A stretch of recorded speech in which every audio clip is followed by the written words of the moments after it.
Hello students, today's class we will start new chapter 7 formulas and functions. So this is also the part of the MS Excel.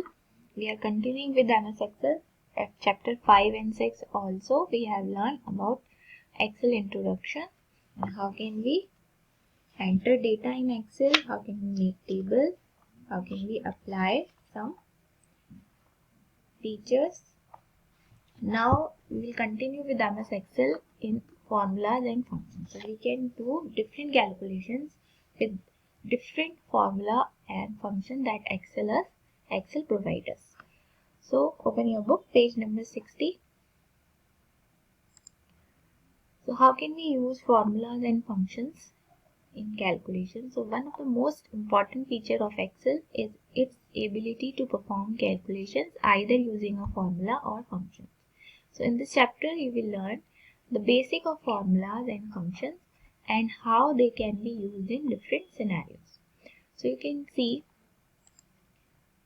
the formulas are the user defined instructions. So if we have this table and we want to calculate these digits, so we have used this sum formula. So to perform calculations we are using formulas. These functions are the predefined or inbuilt formulas that come with Excel. So now first we will take formulas in Excel. The formulas are used to perform calculations. In maths also you are using some formulas for calculating. So involving addition, subtraction, division and multiplication, etc. So a formula establishes a relationship between two or more cells.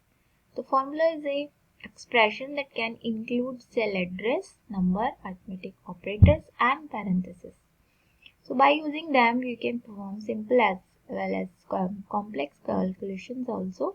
So formula in the Excel, formula must begin with this equal sign. So this is the very important rule when we are using formula in Excel.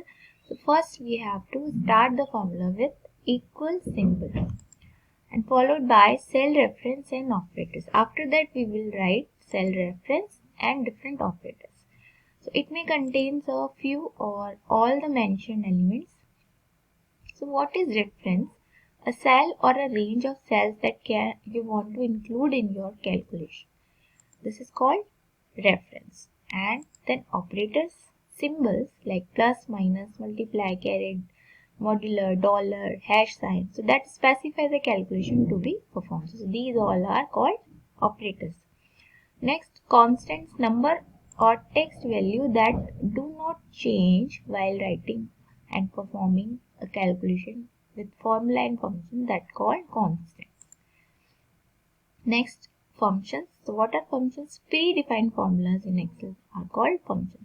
So some formulas and functions are predefined in Excel. So we can easily use with that keyword of function. Okay. So in keyword there is a formula is inbuilt. So we need not to write any formula for that. Now next is elements of formula. Suppose this is a one formula. So what elements we are using in this formula? This is called cell address A2, A for column and 2 for rows, and B column 2 for rows, and these are operators plus, multiplication, minus, and this sum is the predefined function. Okay, and this is the reference. So E3 for reference we will use that colon sign and E5. It means E2, E3 to E5 with all the cells including that data we can do we can apply on that the sum function. So these are the elements of formula. So equal to symbol, first we have to write, this is very important, equal to symbol we have to write while we are starting the writing the formula. Next, these are the mathematical operators and this is the function and this is called range. Next, creating a basic formulas. How can we create formula? Basic formula involves only one type of operator in it. Okay, let us use it as to calculate the sum of numbers in B2 B3 to B7 and display the result in B8. So first we have to enter the data as shown in the figure like this. Okay, we can change. Okay, like month we have written January to June, and we have written sum of number of units sold, and now we have to calculate these digits. So we have to write the formula, start with equal sign. So click on that B8 cell, and where you want to display the result, this is the cell where we want to display these total result of these numbers, and type the first, you have to type plus equal sign, then click on the cell B2, and dash border called marquee will appear around it like this, and its address will appear in the cell B8 in the formula bar. You can see what is the address of that cell, B2, column B and row 2. So this is the address of this cell. So this method of clicking on the cell to add its reference to a formula is called pointing. Okay, after that status bar will display the status of the point. Now type the plus sign, plus symbol, because we want to plus these digits. So repeat the above steps till B7, or type equal B2 plus B3 plus B4 plus B5 plus B6 and plus B7. After that you will notice the different colored border appearing around these cells. So after that press the enter key. Now you can see the B8 will display the total of all the values from B2 to B7. So this is the basic formula, basic method to do calculation. Now there is quick view for you. To copy the formula from the above cell, press Ctrl and plus and apostrophe key.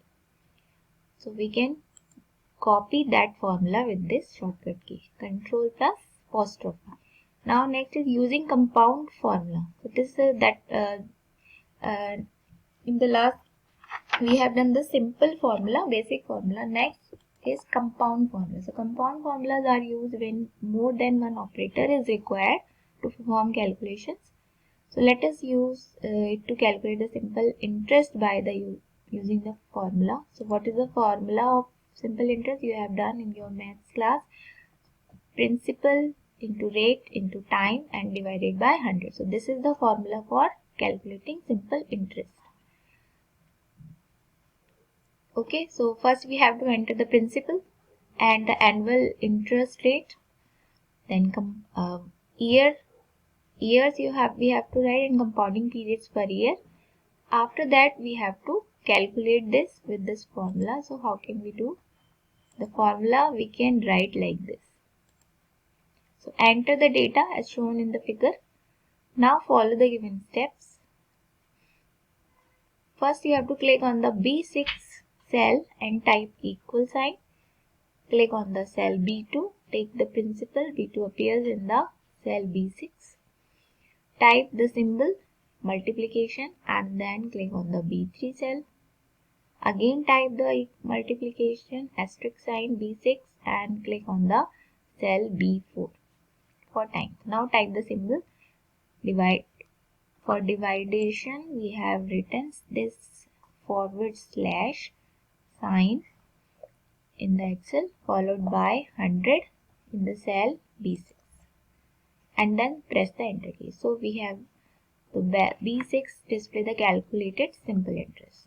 So this is the method that how can we use the different formulas in Excel. So note that the result appears in the cell, but the actual formula is visible on the formula bar. You can see the formula of that cell.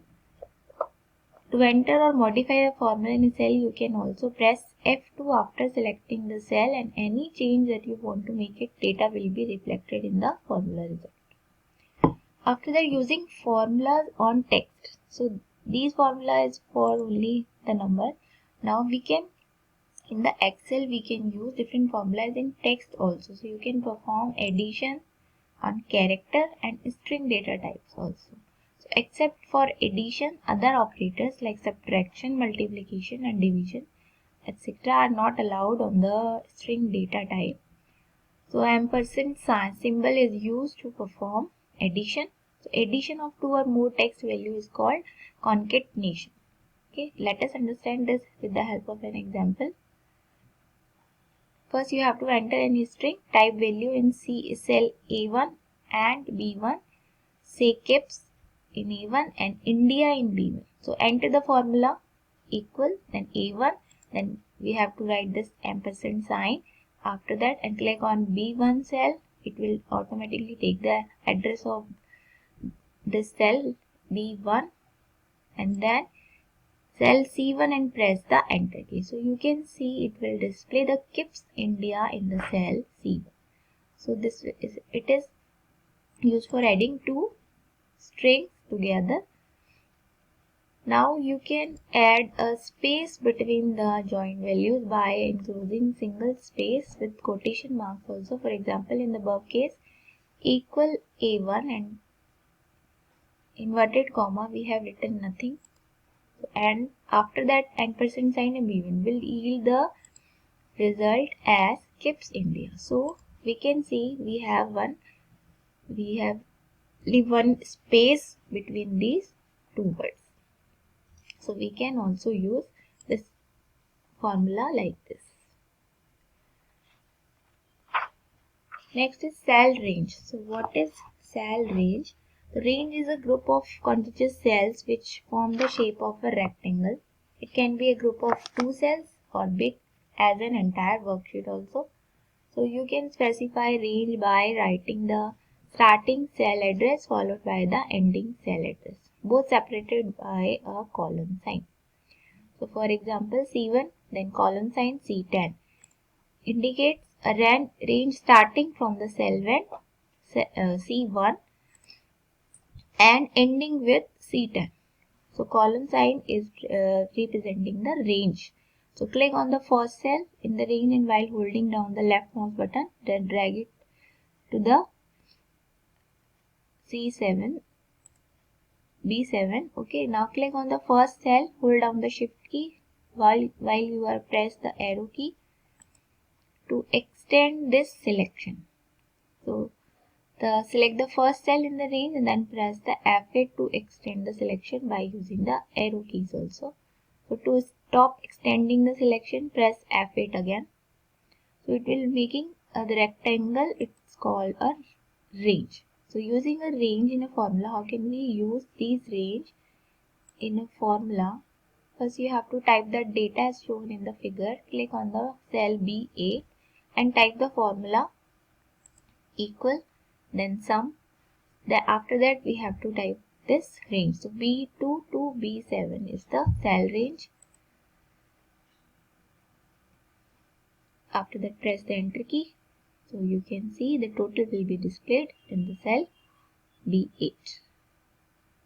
So how can we use this cell range for in the function and formulas? After that, naming a range. So we can give a particular name also. We can save this range with the particular name also. So till now you have seen that whenever you want to refer to a range of cells, you make use of cell reference like B2 to B7. Okay, Excel provides us with another option of referring a range of cells, and that is giving a suitable and meaningful name to the cell range. So to define a name for a range, first you have to select that range of cell that you want to name. Like let us say B2 to B7, we want to give a particular name of this range.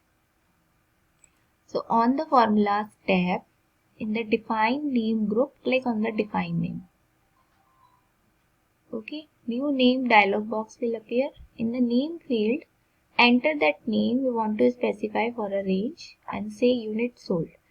Okay, we have written unit sold. This is the name of that particular range. So in the scope box, specify the availability of the range and then name by choosing workbook. If you want this to be known to all the sheets, okay, in the workbook, so you can also select that workbook also. It means if you want to limit that scope of the name of particular worksheet only, then select the name of that worksheet also.